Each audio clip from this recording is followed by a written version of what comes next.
We need to be able to protect our children. This needs to be a hill we're willing to die on. We need to be willing to take drastic action. We know that this is the truth about who we are and who we've been created. So where do we go from here? Welcome to the EDIFY Podcast, where our guests share practical wisdom on living our faith in public. I'm Mary Fiorito. Thank you for joining us today. Our guest today is Samantha Stevenson. She's the host of the Brave New Us podcast, which I highly recommend. Also the author of the book, Reclaiming Motherhood from a Culture Gone Mad. What led you to write the book? And moreover, with such a really, again, just provocative and leaning into the culture kind of title? The title is powerful because it does get your attention, and it draws you in to say, okay, it does really feel like we're in the midst of some beliefs that are being propagated and masquerading as truth that do seem a little bit mad. I think it would be hard to understand, like, how do we get here? And so in the book, I try to trace some of the philosophical underpinnings that have led us to being in a place where we can have something like a pregnant man emoji. How do we get there where we can have these things be legitimized? This book is meant to empower people who are either already passionate about the teachings of the Catholic Church, or who are ready to look into and be open to finding truth and maybe you getting something a little bit meatier, and to empower people to stand in the truth that we've received from Christ and to not shy away from it, and to be able to speak about it with empathy, but at the same time to not kowtow to the wider culture. Right, not to shy away from the elephant in the room, so to speak. Right. Well, so spiritual motherhood, which is something you write and talk about, that's thrown around a lot, especially in faith circles. But you really have a very different way of approaching it in the light of today's cultural battle. So right now we're in what I like to call the high holy month of Pride, where no matter where you go, what store you go into, whether it's a children's shoe store or Starbucks or wherever, you cannot escape rainbows everywhere and being told that you need to accept this, LGBTQIA, et cetera, et cetera. And if you don't, you're a bigot and a bad person, et cetera, et cetera. So how do you define spiritual motherhood sort of in the context of this culture that you so rightly say has gone mad, but in particular light of this Pride Month and what we are all, really rather forced to endure? You can't escape it. It makes it very difficult for people with young children to explain what's going on. And depending on where you live, even within your Catholic parish, you might be encountering some examples of Pride literature or, Pride propaganda. So how do we lean into this call to be spiritual mothers in this particular time and culture? First, I try to see the rainbow and remember the original meaning of the rainbow, that it is God's promise to us, and to remember really that whatever darkness or storm that we are going through in the present moment, Christ has already won. The Son, the resurrection, that is a given. And so we might be experiencing some things, some darkness, or have difficulty. But I try, especially if we see my daughter's at the age where she's starting to ask questions. Oh, and she loves rainbows because little girls love rainbows. And so she's looking at these and saying, what does that mean? Or what country, because it's a flag, what country is that flag from? So we'll have these conversations. And I think that being a spiritual mother, so first of all, looking at what is a mother? Well, a mother is part of the heart of every woman. So the reality of being created in God's image is that we have been created male and female, and God created us differently. And different is not bad. Different is different. Different is good. Diversity is good. Having different perspectives and different roles is good, and it's actually freeing. The way that we've been created and having rules and precepts that allows us to function. If you wanted to say, for example, if you wanted to play chess and you didn't have any rules, all you'd be doing is moving pieces around on the board. Having the rules allows you to, it gives you the freedom to play the game and to move around and to explore infinite methods of strategy. It's freeing to have those rules. You can do something greater because you do have those rules. So having been created as male and female and having these different roles, we are actually able to understand our identity and who we are more deeply as women, because we know each of us has been called to motherhood. Women are all called to love in a specific nurturing way. And we might have differences of personalities, but women are especially receptive to the personhood of the other. Women are especially designed by God to pay attention to the personal. And so as we dive more deeply into our identity as women, we can say, well, spiritual motherhood, we can understand that Mary as a role model, and we can also look to the church as a role model of spiritual motherhood.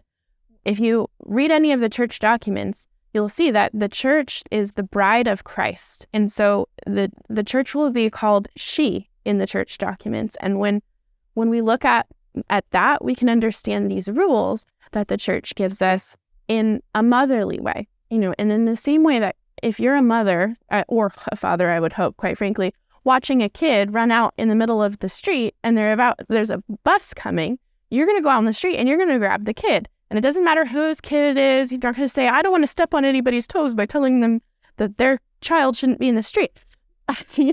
Like there are certain things that if there is a spiritual bus that's coming to hit someone, it's our job. It's what we're called to do, to speak the truth in love. And quite frankly, if we're not speaking the truth in love, who's going to listen to us? So we need to speak the truth in love and to be able to help people to see and recognize that's actually a bus. You're in the street. Let's move you towards something that is more life-giving. And sometimes that can be hard because it might be really fun to play in the street. All the people might be in the street. Or you could be accused of being judgmental, which, I love the way you phrase this. You write about it being judgmental, in quotes, being the cardinal sin of today's society. And so we really need to be very intentional about setting that label aside, because there are sometimes moments when it is good to make a judgment about something or even someone in terms of his or her actions. And you talk about not being afraid to speak the truth, even though you're going to be accused of judgment, of some sort. And how does one work up that kind of courage? And then how do you respond to this label when it's, inevitably placed on you that you're judgmental or judgy? So I do think that there are different calls or different responsibilities in the different contexts that we might find ourselves in. So having the courage to, say, write an article about a particular issue or is very different than and publicly stand up for that. That's one thing. To talk to my aunt about something, that might call for a different kind of conversation, or talk to a friend. And so I think it's important and very valuable to have prudential judgment, to be able to and the original understanding of prudence, it's being able to look at a situation and have practical wisdom about what that situation calls for. So it is going to feel, offensive and judgy if you were to, say, take the content of an article and send it to someone who's not asking for it, doesn't want to engage. That's maybe not the appropriate way to use that information. But for you to read that information, have confidence, and then to talk to a friend who's asking you, hey, what do you think about this? Because most people, it's that adage of people don't care what you know unless they know that you care. And that's how Jesus did it. If we want to go back, he was having table fellowship with people, and we're called to really go in their door. So I think the way that you do those things in personal relationships is needs to be different than maybe the way that you would publicly, professionally stand up for something. And I think it's really dicey when you're having that conflict in the workplace. That's a very difficult place to navigate those things, because it can have really, really costly consequences. And it's so that prudential judgment can be really difficult to know when you're called to stand up and when you're called to be prudent about, the needs of your family or there are something. moments for silence, right? Yeah, where your opinion is not going to change the mind of anyone you present it to in certain contexts.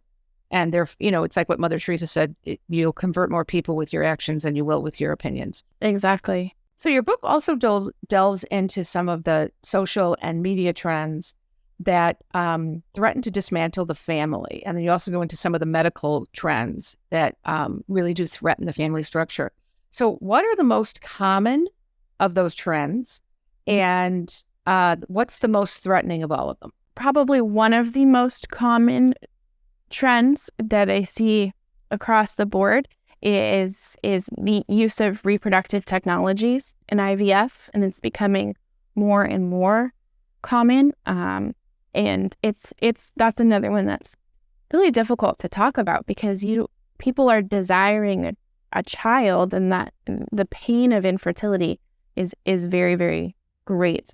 And so that can be difficult to talk about.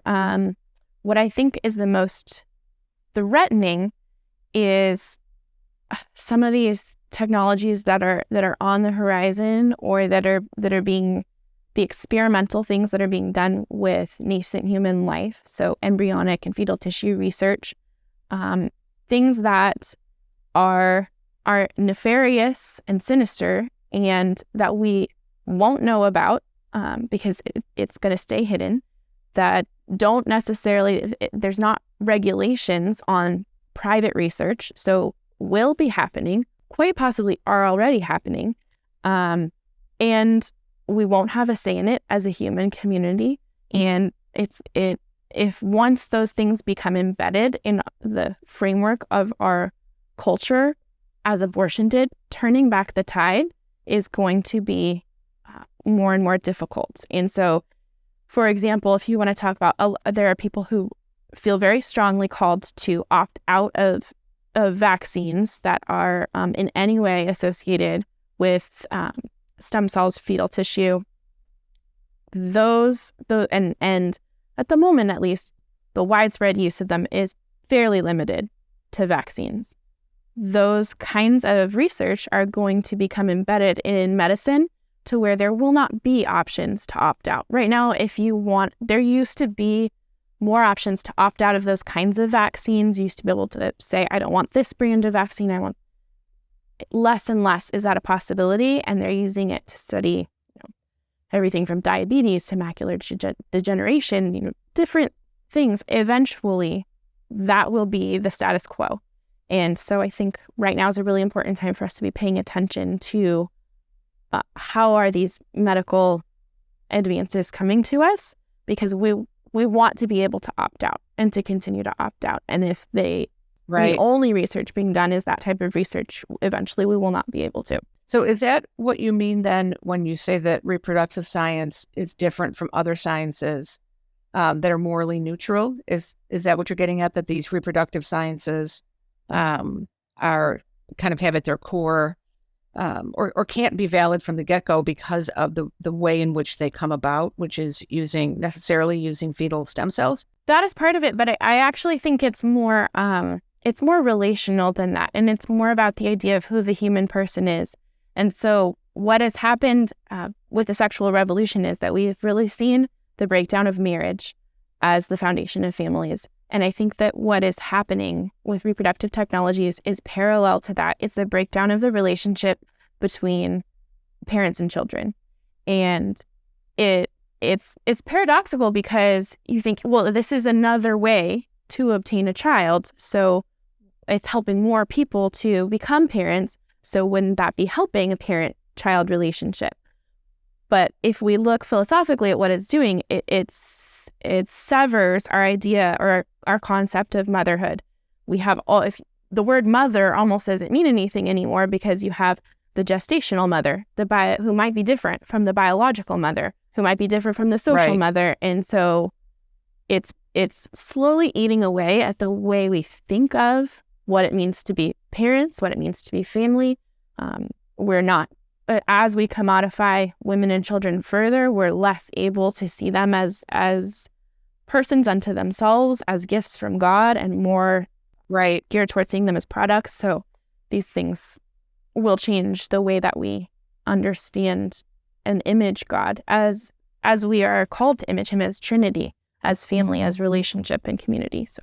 But yet at the same time was, again, looking at it through the church's lens, there are some advances and merits in some of the reproductive technologies. I mean, and I don't mean that in terms of artificially inseminating people, et cetera, but, there are now church-approved methods of helping infertile couples that, again, respecting the dignity of the human person, and especially the dignity and non-commodification of the child, have been great gifts. Right. And it's, I guess, what Dona Vitae would tell us, which is that the desire to have the child is such a good and natural thing that the church would encourage, licit means. And so among the things that you write about and you talk about, what are a couple of the methods that you could suggest to people actually have been helpful and do respect the dignity of the human person?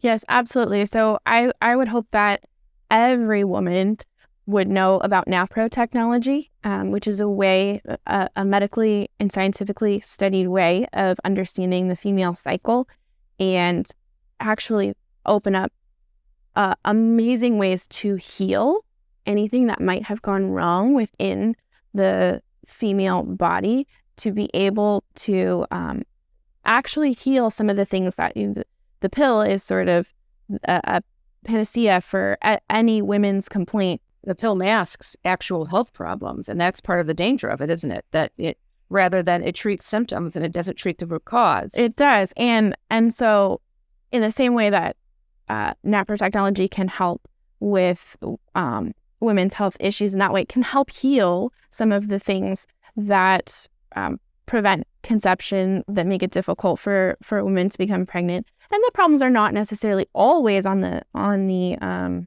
women's side. But if there's a technology out there that allows you to heal your root causes of your infertility, that's 80% effective, much, much more effective than IVF. And if you're healing those things covered by your insurance, it much more affordable, then that's something that people should know about and that couples should be able to pursue. So I would absolutely hope that women would know about that, and couples would know about that. And that, well, even just other medical professionals would know about that and would know to suggest it to Catholic couples who are experiencing infertility. You also talk about guiding children and those around us to know, love, and trust God, including trusting the plan he has revealed to us in the gift of our bodies. So how, there's a lot there in that statement, obviously. So if we could kind of unpack that a little bit, I found that really fascinating. I mean, just as a mom, how do you encourage and recommend that, other moms and dads affirm children and those we encounter in this particular truth? Because this is getting more and more difficult as every day passes to talk about the theology of the body and how that impacts who we are as human beings and how it's part of God's plan for our lives. Yeah, so I think it's really interesting. In some ways, the technology of the age kind of has a corresponding effect on how we understand the human person. So, for example, I think it was around the Renaissance that mirrors, the way that we kind of see them now, were invented. And you see this philosophically, this turn towards the human, this turn towards the looking at ourselves in the philosophical tendencies of the age. So now I think with social media, with website, you can create an image of who you think you are, and it can be completely different. And you can have a whole life with interactions with real people somewhere who may be who they claim to be, maybe not, but you can make things look pretty good and substantially different than how they are. You can create a self, an alter ego. You can create a whole other persona. And it's interesting that we have this technology and we have this rapid rise in people who want to create themselves in an image that's different than the one that they have been created in. Right. To separate. And it's an extension of this dualistic view of there's a body and there's sort of a consciousness, and these things are not related. And growing up and watching shows like Freaky Friday, we could just trade that consciousness, or Avatar. We could trade this consciousness, put it in this body. And in a Catholic ethos and the true understanding of the human person, you can't trade consciousness. You can't just take the person out of their body the person is their body. And right, when we understand that, something like they just legalized human composting in California. Something like human composting, treating grandma the same way that we treat our carrot peelings. That's not compatible when you see the body of the person is the person, not the totality of the person, but being able to understand that there's more to who we've been created to be, and that we don't get to just make it up. I think it's not popular in especially the American ethos of, I can be whatever I want to be. I can become whatever I want to become. Well, that's just not true. That's not reality. There are limitations that we all face, and it's wonderful to be able to overcome the limitations that we have. But there are some limitations that just are, and they can be, as we talked about earlier, a gift. And so helping kids, especially, to understand that they do not need to be at war with their bodies, that their bodies are good, that they are good.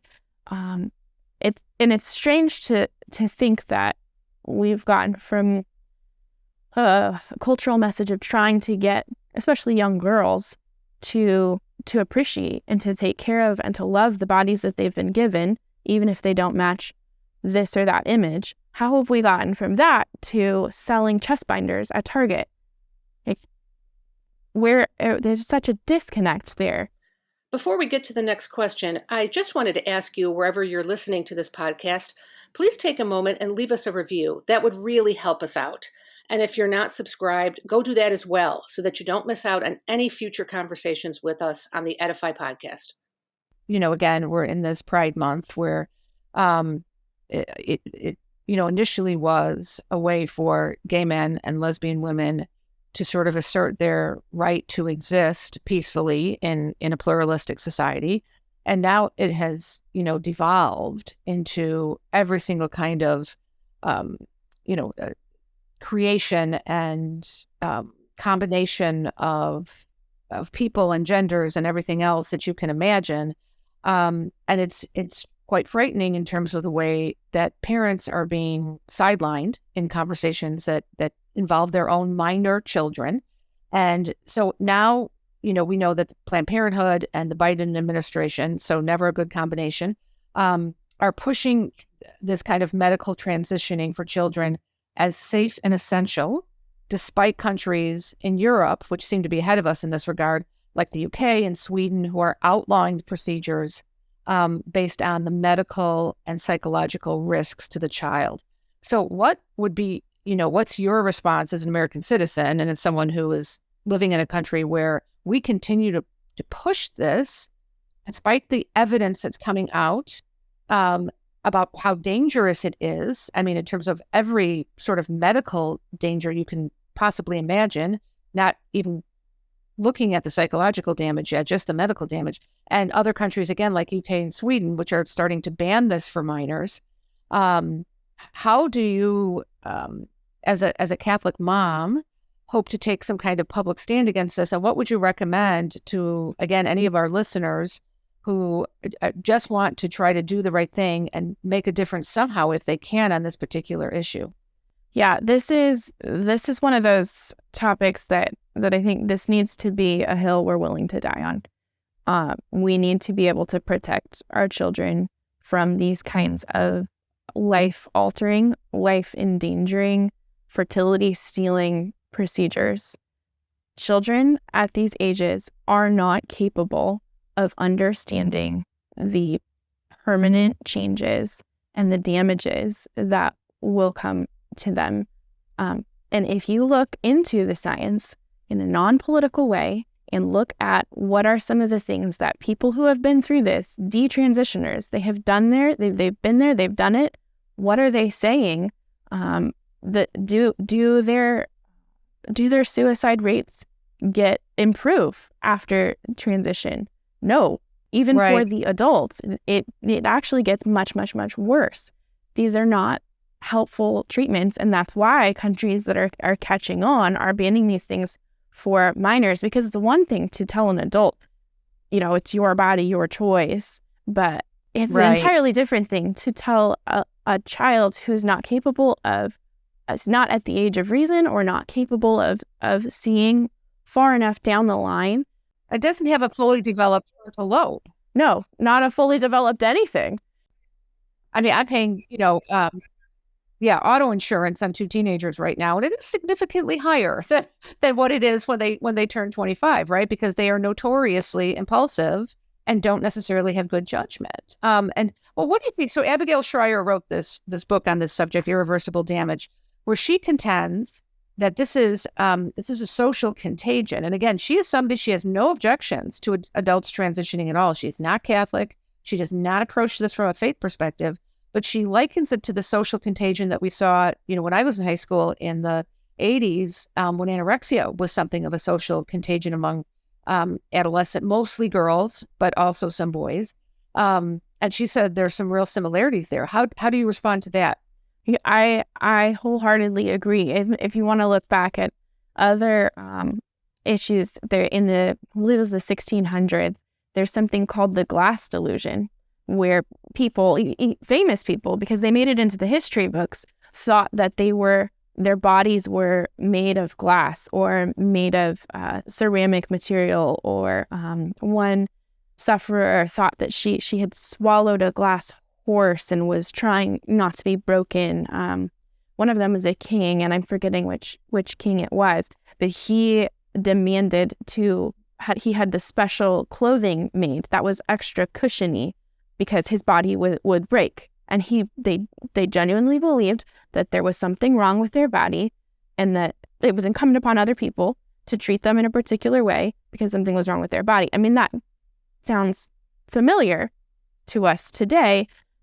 People don't believe that their bodies are made of glass, but they look at their bodies and they say there's something wrong here, even though there's not medically a problem with functioning or the way or a health ailment.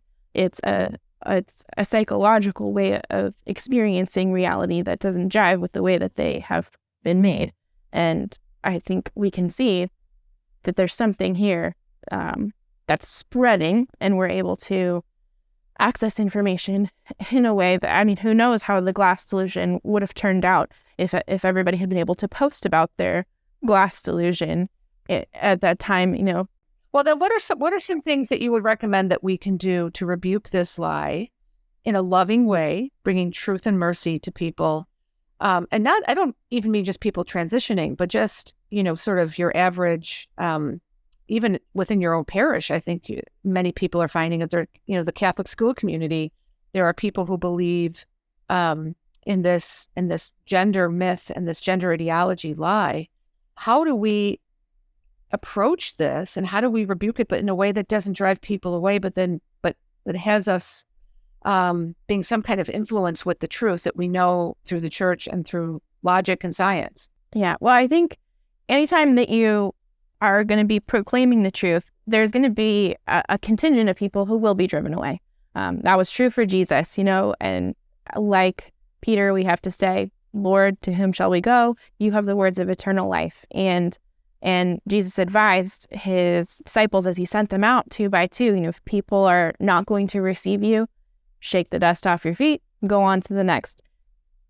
But I think there's such a big contingency of people, much larger contingency of people who are in the middle, who are wondering, and who are not certain, or just, might be willing to hear, might be willing to listen. Yeah. And so we can begin, peace be with you. Here's the truth that I have, and to share that. And that could be sharing with another mom at the PTA. It could be organizing a night with your parish. Could be organizing a night at your school, if your school will have you. If they're going to have a drag queen story hour at the library, let's organize something else at the library and let them tell us that we can't speak the truth of our faith at the library at our event. Tell them we can have this secular dogma proclaimed at the library, but we can't have a religious dogma at the library. That sounds like there might be some sort of a civil rights, free speech issue there. So as much as we can, making space for the truth to be heard for those who are open and willing to engage. Well, you said that this is the hill you'd be willing to die on. So, that's a pretty bold statement. What made you interested in this particular topic in the first place? Shortly after my daughter was born, that I started hearing about this issue. My daughter's about 7 years old. And so I was hearing about, I think I saw a documentary. My husband and I were watching it sometime about these parents who were really agonizing over having a child who's coming to them in pain. And as a high school teacher at the time, recognizing, there are these things that teens are going through, that their anxiety is rising, they're depressed. Suicide is a huge, huge issue for this generation. It's the first generation of teenagers that are killing themselves more than they're killing other people. Neither one of those things is good, but what is that? Again, looking at the signs of the times, what does that tell us? So that's kind of how I became interested in is, well, what would I do if this were to happen? My daughter was very, very young at the time, so it wasn't going to be something. She's still very young, but just thinking, gosh, that's a hard place to be. What would I do? And what's the truth? And having been formed in the theology of the body, we know that this is the truth about who we are and who we've been created. So where do we go from here? And as I began to look more into the science about what these things actually do to kids, and like I said, looking at they cannot consent. It's irrevocable damage. We need to be able to protect kids. And just like as a society, if there's a child who's being abused, we will remove that child from the home and protect them. We need to be willing to take drastic action to protect kids. It's so interesting to me to hear the same Democratic politicians who believe that a 14-year-old can make a decision about an abortion on her own without parental consent or involvement, and that a 14-year-old can also make a decision about whether or not they want to take transitioning hormones and be called by a different pronoun at school and a different name at school, et cetera, et cetera.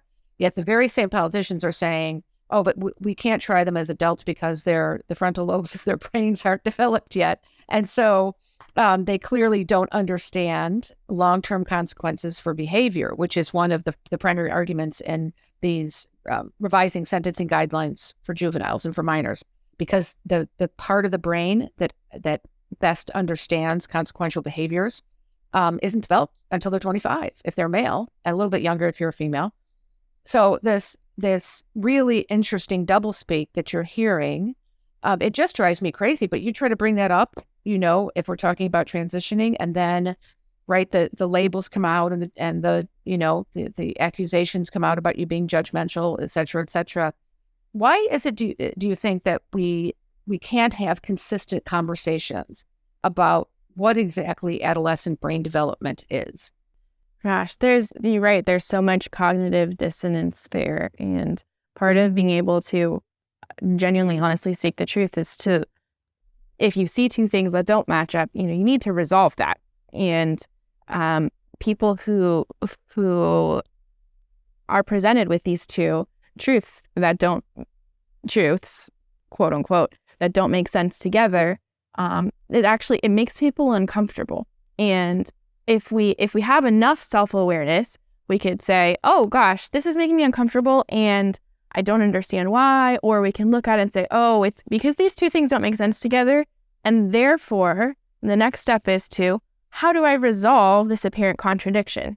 Well, if we're not self-aware enough, or if we're not paying enough attention, if it's happening in the moment, we can just feel the emotion and just respond emotionally and be upset and blame the source of the frustration. Oh, you're bringing this thing to me that I don't want to have to deal with, or you must be wrong, or we commit the genetic fallacy and say, you're saying that because of this, and that's not right. And rather than taking a moment, and I really do believe part of it is just the lack of silence and quiet that we have in our culture. We have noise on all the time. We can't escape from the noise, and we can't escape. We don't want to escape from the phones. We have something going on, so we don't make it a cultural practice unless it's part of our faith or something we've inherited. But to step back, to quiet ourselves, to have those moments, to listen to the prompting of the Holy Spirit, to process through our strong emotions and say, you know what, I'm reacting to this stimulus in a way that might be a little bit strong for what I'm being presented with. We don't want to take the time and the quiet to get through to the other side where we can resolve those things. And we have a culture that tells us, oh, you can just, if a belief or information is a threat to you in some way emotionally, you can just cut it out. You can mute it. You can silence it. You don't have to listen to. And when we're extending that to the way we treat other people too. So, well, yeah. So in your book, you talk about what you define as a critical moment for women to embrace the good fruits of the women's movement while rejecting the things that run contrary to women's own self-empowerment and to our own good, to our own future. So what are, I know people hear the women's movement or they hear 1960s feminism and they just think bad, bad, bad, bad, bad. What are some of the good fruits you think that may have come from that we can extrapolate into a kind of Christian feminism? Yeah, I think that it's so interesting because that too is a reaction of wanting to turn something off. Oh, I associate this with that. I'm not going to listen. I'm going to push that away. But I think we need to be grateful for the women who went before us and for the ability to vote, for the ability to own property. Like there are important things that we need to recognize. These are goods, and we don't want to throw the baby out with the bathwater. It's a silly example, but my grandmother loves to play tennis, and I asked her, "Did you play tennis when you were growing up?" And I was just trying to make conversation, and she said, "No, of course not." I said, "Well, why?" She said, they didn't have that. There wasn't an opportunity for that, and I was just making conversation, and it hadn't occurred to me that the difference. And so I think it's important to appreciate. It's easy to polarize, it's easy to idealize, but to try to take everything with the nuance that it deserves. So I do think they're really important advances for women. I loved being able to advocate for myself to have a room to pump in when I was wanting to feed my baby the best thing that I could find. And I was at a Catholic high school, and they didn't have a nursing room, which I understand, but they had nursing teachers, and they needed to have, by law, praise God, by law, they needed to have a place for us to do that. And I had the law to rely on. These are important things. No, very much so. And it's so bad. It's so caught up in these good things are so caught up in this radical feminism for which abortion, right, is the great sacrament. It's every February we celebrate Black History Month, and the first Black woman to graduate from Harvard's medical school and the first Black woman doctor to do a surgical rotation at one of Boston's most prestigious hospitals, they're the same person, a doctor named Mildred Jefferson. But because she was also the founder of the National Right to Life Committee and adamantly pro-life, nobody ever hears of her, right? Because if you are not on the right page of the kind of modern feminist movement on abortion, then nothing else that you say or do matters, including, I mean, I bet you if she had been one of the founders of the modern Planned Parenthood, we'd never hear enough about her all February long, right? And so it's really too bad that modern feminism ignores people like us to the point of complete exclusion, because we will not be in lockstep with them on abortion. And now on gender ideology. I mean, I think that's been added now to the list. You got to be on board with that as well. Yeah, it's sad that this contraceptive mentality that children are something to be afraid of, that they are somehow contrary to women's flourishing. They're only contrary to women's flourishing in a society that refuses to support women in their vocation as mothers, that refuses to adapt. Right.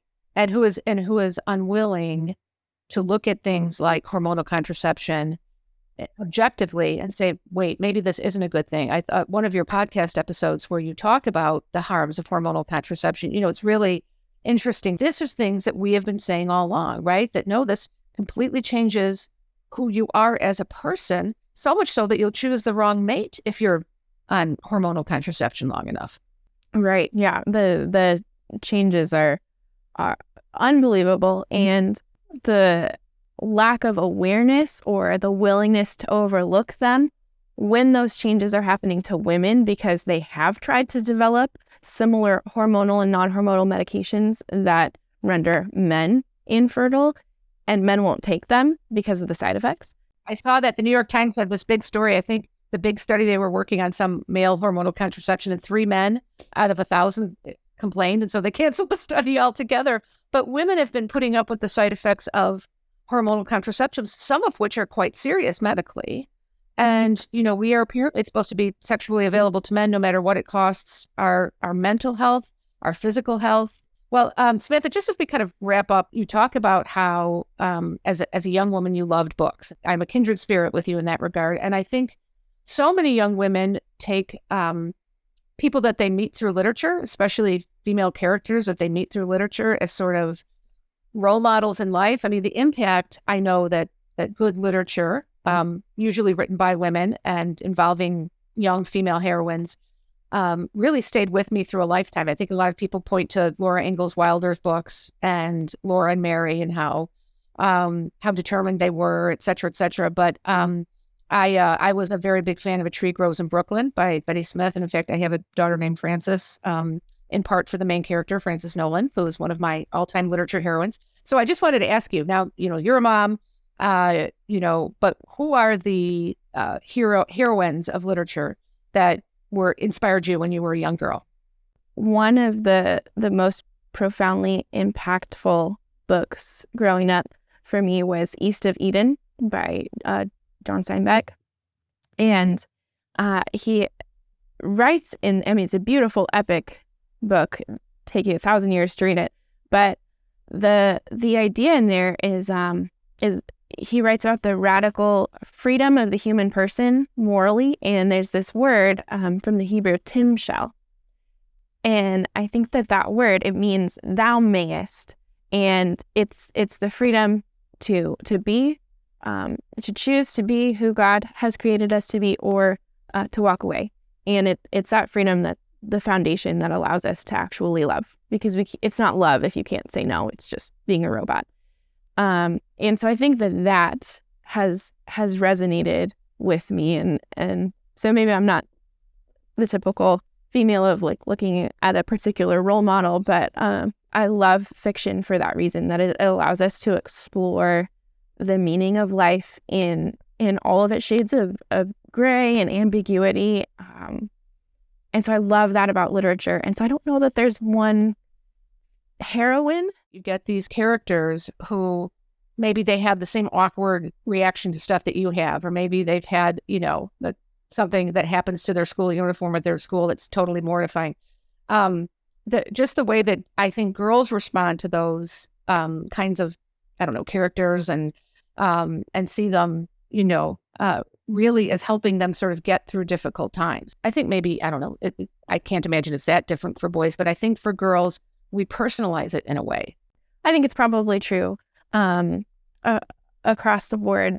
That's one of the gifts of fiction, is being able to, or I read somewhere that readers, people who read a lot of fiction, are more empathetic and able to, because they spend so much time imagining themselves or imagining these different worlds and understanding how these different characters feel. So the number of hours spent imagining how the protagonist and the antagonists, sometimes the way that they feel, that it does lead us to becoming more empathetic. So speaking of books, how do our listeners get a copy of your new book, and how do they find your podcast and all the other information that you have? Well, I would love if they would go out and support their local Catholic bookstore. And hey, maybe take a copy of it down to your library and say, hey, I'm donating this. Let's put that in the library instead of the Pride Month display.